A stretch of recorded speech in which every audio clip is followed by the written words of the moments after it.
Hey friends, welcome back to English Chat with Matt, the podcast where we help you speak real, natural English, one conversation at a time. And if it's your first time here, hi, we're so glad you found us. Before we get started, just a quick favor. If you enjoy the show, hit subscribe, give us a rating, and leave a comment. It really helps more people find us and keeps our coffee budget alive. Haha, seriously. One review equal one coffee. That's the rule. All right, let's jump in. Today we're talking about something very close to our hearts and stomachs. Coffee.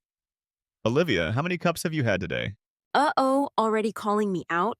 Okay, I've had 3, but one was decaf, so it's more like 2.5, right?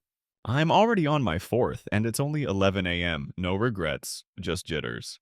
Same. I always say I'll stop at 2, and then somehow the afternoon hits and I'm back in line like, hi, I'd like a small, okay, fine, large, latte, please. Yeah, the worst is when your hands are already shaking and you're still thinking, maybe just one more. Totally, but real question. Do you ever drink water with your coffee? You mean like on the same day? Ha ha ha, no. I mean right after your coffee, because coffee dehydrates you. It's a diuretic, so it pulls water out of your body. If you don't drink water too, you might end up with headaches, dry skin, or worse, cranky mood. Wow, that explains a lot about me today. So the rule is what? One glass of water per cup of coffee? That's what health people say, yeah. In Europe, they often give you a glass of water with your espresso. Very classy, very smart. That's amazing. In the US, they just give you a receipt and anxiety. Haha, true. But seriously, listeners, if you're sipping coffee while listening right now, pause, grab some water. Your body will love you for it. You know, we should add a hydration alarm to this show. Every 15 minutes, time for a water break. And we could call it the moist minute. Let's never call it that. Fair enough. But jokes aside, we all love coffee. It helps us start the day, survive work, and feel a little more human. But let's just remember, caffeine is power, and power needs balance. Wise words, spoken like a true coffee monk. Thank you. I try. So today's episode is all about our coffee habits and how to talk about them in natural English. Not textbook, not robotic, just how real people talk about the thing we drink every single day. We'll cover the different names for coffee around the world, how to order politely, and some embarrassing stories along the way. It's going to be fun and probably highly caffeinated. So refill your cup and don't forget the water. Let's get started. All right.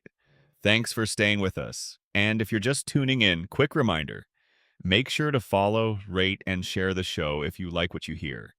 It helps us keep going and keeps the coffee flowing. Yes, and feel free to leave a comment telling us how you take your coffee. You might inspire someone else's next order. Now let's go global. Because here's something that trips up a lot of learners. Coffee might look the same around the world, but the names, styles, and customs, totally different. Yep, first time I ordered a flat white in the US, the barista looked at me like I was speaking alien. Meanwhile, in Australia, that's one of the most common drinks. Right? In the US, people usually ask for a black coffee, which means drip brewed coffee. Simple, watery compared to espresso, and served in massive cups. Meanwhile, in Australia, you'd say long black instead. It's espresso poured over hot water. Stronger taste, smaller cup, more crema on top. So black coffee in America, long black in Australia, same idea. Very different taste. Exactly. And what Americans call a latte, Australians might prefer a flat white. It's stronger, with thinner milk foam, and usually smaller in size. It's the go-to for people who want bold flavor, but still like milk. I actually love flat whites. They feel a little fancier. Like, I have taste, but I'm not showing off. Ha ha ha, yes. Oh, and in Australia, cafes are known for giving you little extras, like a glass of water or a tiny cookie with your coffee. Not always, but it's a nice touch. Okay, now let's take a trip to Italy, where coffee is more than a drink. It's a ritual. In Italy, don't order a latte. Unless you want a glass of milk, you need to say café latte or just order an espresso, which they call un café. And don't expect a to-go cup. People there drink their coffee standing at the bar. Quick, no fuss, no foam art, no laptop in sight. It's all about the moment. A few sips, a short chat, and you're off. And often they serve your espresso with a small glass of sparkling water to cleanse your palate. And let's not forget the occasional tiny cookie. I love that. It's like, here's your coffee and a hug. Exactly. Now contrast that with the US, where coffee is usually a massive iced drink in a plastic cup, and you sip it while emailing, driving, or stress walking through life. Haha, yeah. So to recap for our listeners, in America, say black coffee, latte, cold brew, or drip coffee. In Australia, go for flat white, long black, piccolo, or magic. In Italy, keep it classic with un caffè, macchiato, or cappuccino, but only before noon. Yes, pro tip, Italians believe drinking cappuccino after lunch is basically illegal. You'll get some very raised eyebrows. So remember, don't just translate your coffee. Ask what things mean. Say, what's in this drink? Or is this like a latte? Most baristas are happy to help, especially if you ask with a smile. And if you're avoiding sugar, you can say, "Does this come with syrup?" Or "Can I get it unsweetened, please?" It's all about asking the right way and being curious. That's real communication, not just memorizing phrases. Exactly. Coffee isn't just caffeine. It's culture, connection, and personality in a cup. Coming up next, let's bring this all back home. We'll show you exactly how to order coffee naturally in English without sounding like a robot or a tourist. Get ready for real-life phrases, some common mistakes, and maybe a few laughs too. All right, now that we've traveled the world through coffee, let's bring it back to something super practical. How do you actually order coffee in English? Naturally, clearly, and politely. Yes, because even though it seems simple, a lot of learners freeze when they get to the counter. It's loud, it's fast, and suddenly your brain forgets every word except coffee. Haha, true. So today we're going to walk you through 3 common situations and give you the exact phrases you can use in each one. Let's start with the first one. You're in a hurry, you just want to grab your coffee and go. Keep it short and polite. Say, hi, can I get a small black coffee, please? Or I'll have a large iced latte with oat milk. That's it. No need to over-explain. Exactly. And if you want it to go, just add, "To go, please." Or in the UK or Australia, you'd say, "Takeaway, please." Here's a mistake we hear a lot. I want a coffee. It's direct, but it can sound a little rude. A better option is, can I get, or could I have? Right. Polite doesn't mean formal. Can I get, it is super natural and friendly. Example, can I get a medium cappuccino? No sugar. Perfect. Okay, second situation, you're not in a rush. You're sitting down with a friend, maybe chatting with the barista. This is your chance to be a little more conversational. Say something like, "Hi there, I'm thinking about a latte or a mocha. What do you recommend?" Or, "What's your most popular drink?" Baristas love when people ask questions nicely, and it makes the whole experience more personal. Then you can say, all right, I'll go with the mocha, medium please, for here. And that phrase, "for here," it lets them know you'll be staying in. If you don't say it, they might just give it to you in a paper cup. Bonus tip, you can also say, could I grab a flat white to stay in? Or is it okay if I sit down with this? Love it. Okay. Third situation, you don't understand the menu. It's full of weird names and fancy ingredients. This happens a lot in trendy cafes. You'll see drinks like Dirty Chai Cloud or Coconut Foam Dream. So, how do you ask without sounding lost?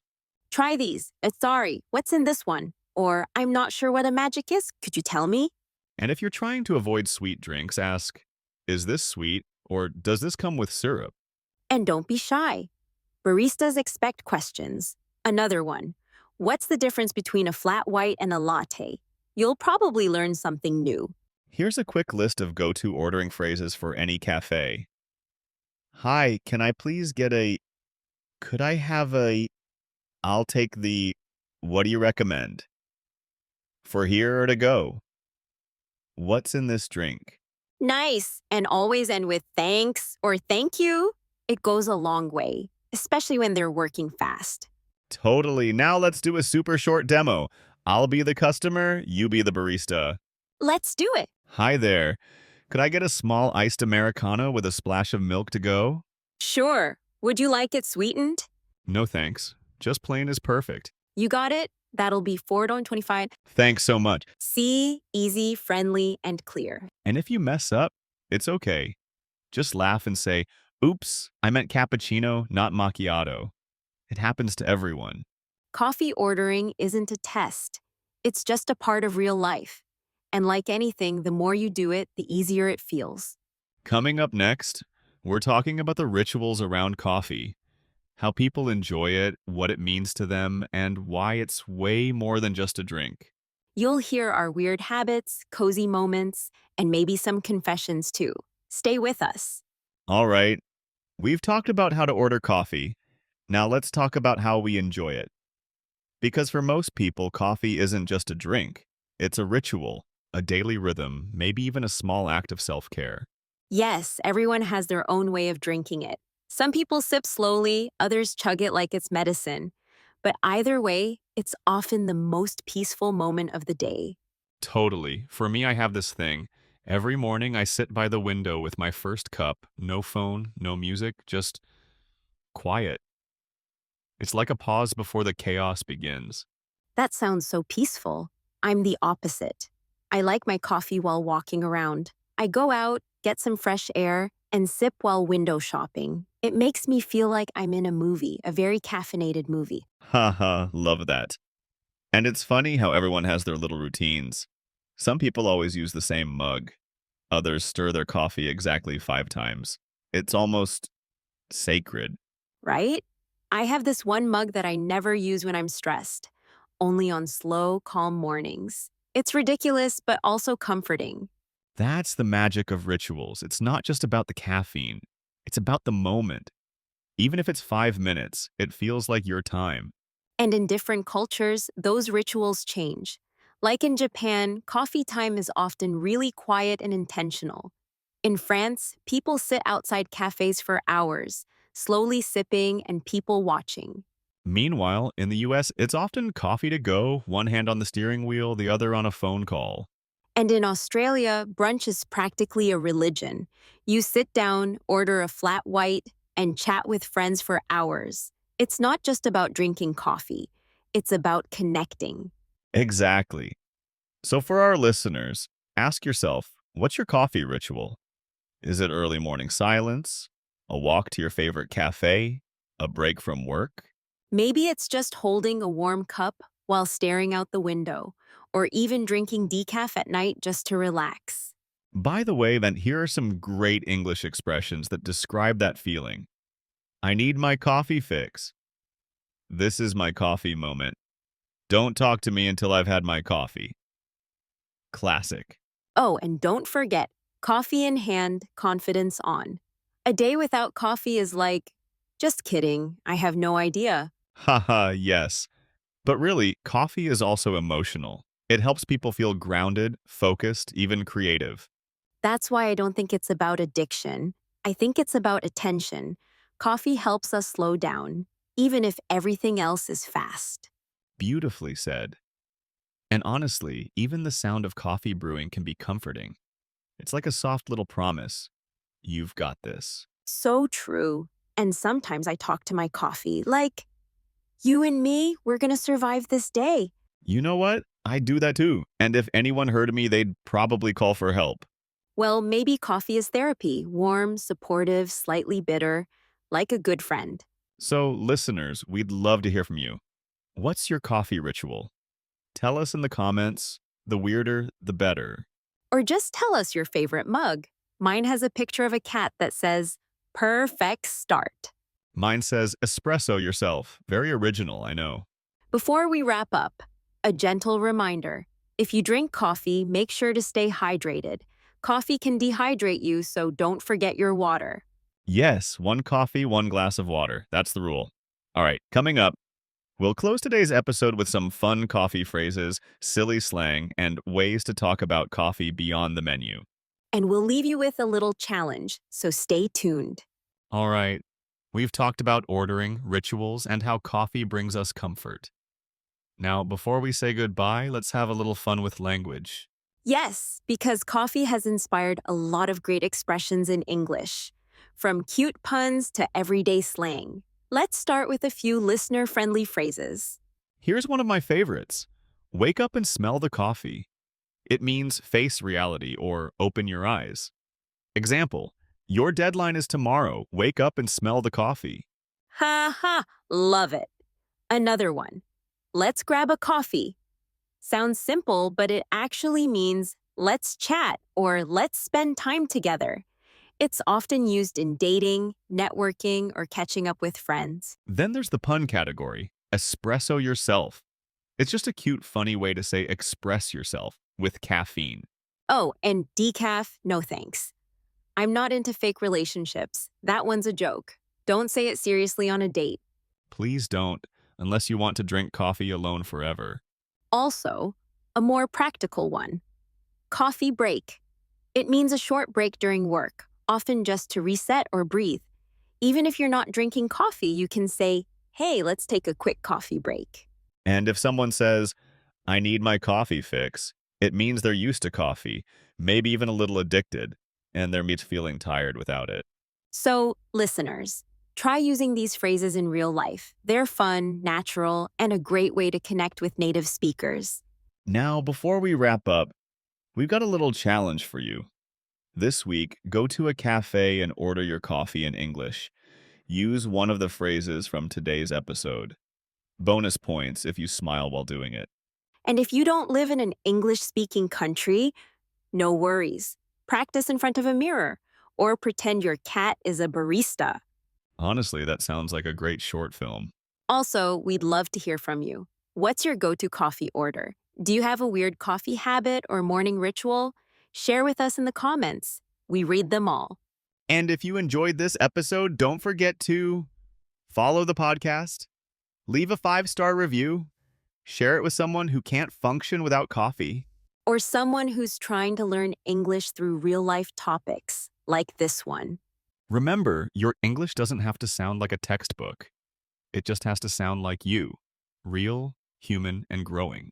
Even if you stumble, mumble, or forget how to say cappuccino, you're still moving forward. All right, time for our final sip. Wherever you are, we hope this episode made your English feel a little warmer and your day a little brighter. Thanks for sharing this coffee moment with us. Until next time, keep sipping, keep speaking, keep becoming. Bye. Bye. See you in the next one.